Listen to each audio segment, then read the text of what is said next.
السلام علی رسول اللہ اما بعد فاعوذ باللہ من الشیطان الرجیم بسم اللہ الرحمن الرحیم یا ایھا الذین آمنوا اطیعوا اللہ واطیعوا الرسول قال النبی صلی اللہ علیہ وآلہ وسلم ترکت فیکم امرین لن تضلوا ما تمسکتم بہما کتاب اللہ وسنتی او کما قال علیہ السلام۔ نبی محترم صلی اللہ علیہ وآلہ وسلم نے قرب قیامت فتنوں کے ظہور کا تذکرہ فرمایا ہے۔ قرب قیامت فتنے بہت زیادہ ہوں گے، اور احادیث میں اس کا تذکرہ ہے کہ جس طرح آسمانوں سے بارش برستی ہے اس طرح آسمانوں سے اسی طرح فتنے نمودار ہوں گے۔ اور آج جس معاشرے میں ہم زندگی بسر کر رہے ہیں، صبح و شام دن رات ہمیں نئے سے نئے فتنوں کا سامنا کرنا پڑتا ہے، حتیٰ کہ اس کی خطرے کی کیفیت یہ ہے کہ ہمارے نبی محترم صلی اللہ علیہ وآلہ وسلم نے فرمایا ہے کہ آدمی کی حالت فتنوں کے دور میں یہ ہوگی کہ اگر صبح کو مومن ہے تو شام کو وہ کافر ہوگا، اور اگر شام کو مومن ہے تو صبح کو کافر ہوگا۔ یعنی اس قدر پرفتر خطرات اور پرفتن جو ہے وہ دور ہوگا، اور عصر حاضر میں یہ کنڈیشن ہماری آنکھوں کے سامنے، ہر طرف فتنوں کا دور دورہ ہے۔ ایسے حالات میں ایک مسلمان کے لیے، مومن کے لیے ان فتنوں سے بچنے کا طریقہ کیا ہے، اس طرح ان فتنوں سے بچا جا سکتا ہے۔ خود نبی محترم صلی اللہ علیہ وآلہ وسلم سے صحابہ کرام نے استفسار بھی کیا ہے، محبوب یہ فتنوں کا دور اگر ہمیں مل جائے تو ہم اس سے بچاؤ کا طریقہ کیسے اختیار کریں، کیسے بچ سکتے ہیں ان فتنوں سے۔ اور آپ نظر دوڑائیں ذرا دائیں بائیں، کہیں قادیانیت کا فتنہ ہے جو ختم نبوت کے منکر ہے، کہیں رافضیت کا فتنہ ہے جو صحابہ کرام رضوان اللہ علیہم اجمعین کے نہ صرف انکار کرتے ہیں بلکہ ان پہ تبرہ کرتے ہیں، کہیں پر احادیث کو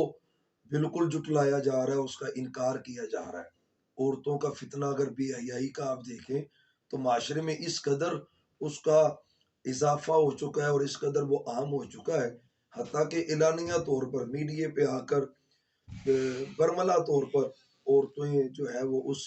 بے حیائی اور زنا اور بدکاری کی دعوت دیتی نظر آتی ہیں۔ یعنی ہر طرف کہیں مال کا فتنہ ہے اور کہیں اولاد کا فتنہ ہے۔ تو ایسے حالات میں صحابہ کرام رضوان اللہ علیہ مجمعین نے آپ سے پوچھا کہ محبوب بچنے کا طریقہ کیا ہے۔ پہلی بات اس حوالے سے یہ ہے کہ وہی طریقہ جو صحابہ کرام رضوان اللہ علیہ مجمعین نے اپنایا تھا، آپ نے وہی نصیحت کیا آج کے دور کے لیے کہ قرآن و سنت کے ساتھ وابستگی کی جائے، قرآن و سنت کے ساتھ اپنے آپ کو مضبوطی کے ساتھ باندھ لیا جائے۔ اور جب تک ہم قرآن و سنت کو مضبوطی سے نہیں تھامیں گے، کسی بھی قسم کے فتنے سے بچنا ممکن نہیں ہے۔ واللہ العظیم آپ نے صحابہ کو جو نصیحت کی تھی، فرمایا عزو علیہم، فرمایا قرآن و سنت کو ایسے اپنی دانتوں کے ساتھ مضبوطی سے تھام لو تو اللہ تمہیں ہر قسم کے فتنوں سے بچا کے رکھے گا۔ معلوم یہ پڑتا ہے کہ فتنوں کے وقت میں جب ہر طرف ہی فتنے ہو اور آدمی کو اپنے ایمان کے بارے میں خطرہ لاحق ہو، ایسی حالت میں بندے کا حق بنتا ہے کہ وہ قرآن و سنت کے ساتھ سمٹ جائے، قرآن و سنت کے ساتھ اپنے آپ کو مضبوطی سے تھام لے۔ اور پھر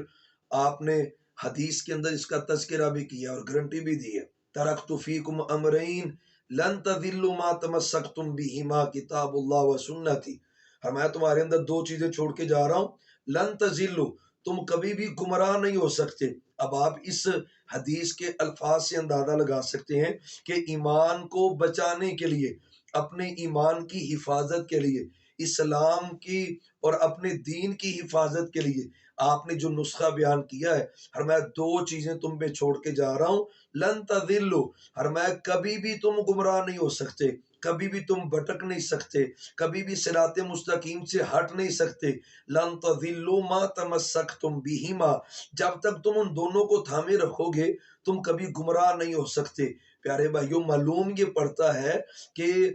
فتنوں کے دور میں فتنوں سے بچنے کا ایک ہی ذریعہ ہے کہ قرآن و سنت کے ساتھ سمٹ جائیں، قرآن و سنت کی بات کو اپنی زندگی کا حصہ بنا لیں۔ کوئی دین کے نام پر جتنی بھی بھلی بات لے کر آئے، ایک ہی اس کا معیار رکھیں کہ اگر یہ کام قرآن و سنت سے ثابت ہے تو ہم اس کو اختیار کرنے کے لیے تیار ہیں، اور اگر کہنے والا جتنا مرضی بڑا ہو اور لکھنے والا جتنا مرضی لکھاری ہو، اگر اس کی بات قرآن و سنت کے مطابق نہیں ہے تو یقین جانیے اس بات کی کوئی ویلیو نہیں ہے، حیثیت نہیں ہے۔ آج جو فتنے بڑھتے چلے جا رہے ہیں، ان بڑے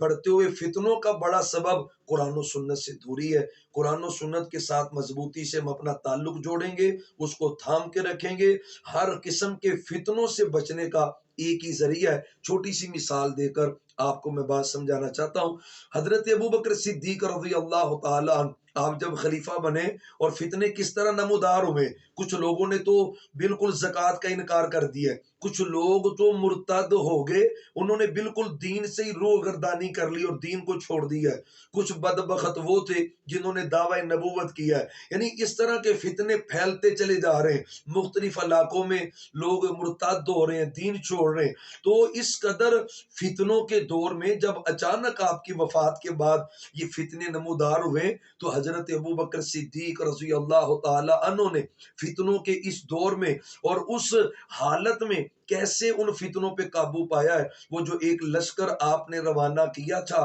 ہمارے نبی علیہ السلام نے اپنی زندگی میں، تو لشکر اسامہ کے نام سے اس کو یاد کیا جاتا ہے۔ وفات کی خبر ملتے وہ لشکر واپس مدینے میں آیا، اور جب آپ کی تدفین ہو چکی تو حضرت ابوبکر صدیق رضی اللہ تعالیٰ عنہ نے دوبارہ اس لشکر کو روانہ کیا ہے۔ اس وجہ باوجود اس کے کہ تمام صحابہ یہ چاہ رہے تھے کہ یہ بڑا لشکر ہے اور اس میں اکابر صحابہ کرام موجود ہیں، اس کو مدینے سے نہیں جانے دینا چاہیے۔ حالات آگے کچھ ایسے ہیں کہ لوگ اسلام کے خلاف اور دین کے خلاف بڑھتے چلے جا رہے ہیں، تو حضرت ابوبکر صدیق رضی اللہ تعالیٰ عنہ کا ایک ہی موقف تھا کہ اس لشکر کو میں نے روانہ نہیں کیا، اس لشکر کو روانہ کرنے والے محمد الرسول اللہ ہیں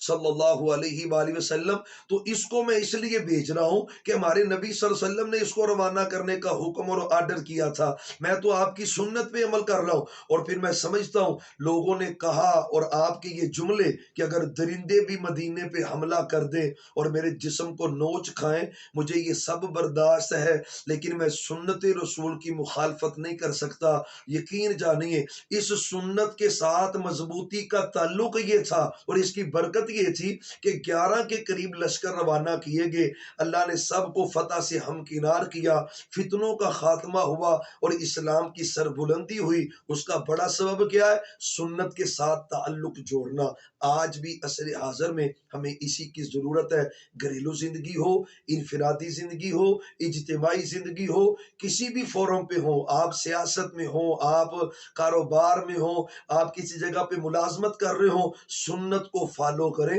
کہ ہمارے نبی صلی اللہ علیہ وسلم کی سنت، آپ کا طریقہ کیا ہے۔ جب ہم سنت کو مضبوطی سے تھام کے رکھیں گے انشاءاللہ فتنوں سے بھی بچیں گے، ایمان کی حفاظت بھی ہوگی۔ اللہ تعالیٰ سے دعا ہے کہ اللہ ہمیں ہمیشہ ہی اپنی پناہ میں رکھے، ہر قسم کے فتنوں سے ہم سب کو اللہ محفوظ فرمائے۔ وما توفیقی الا باللہ، آخر دعوانا ان الحمدللہ۔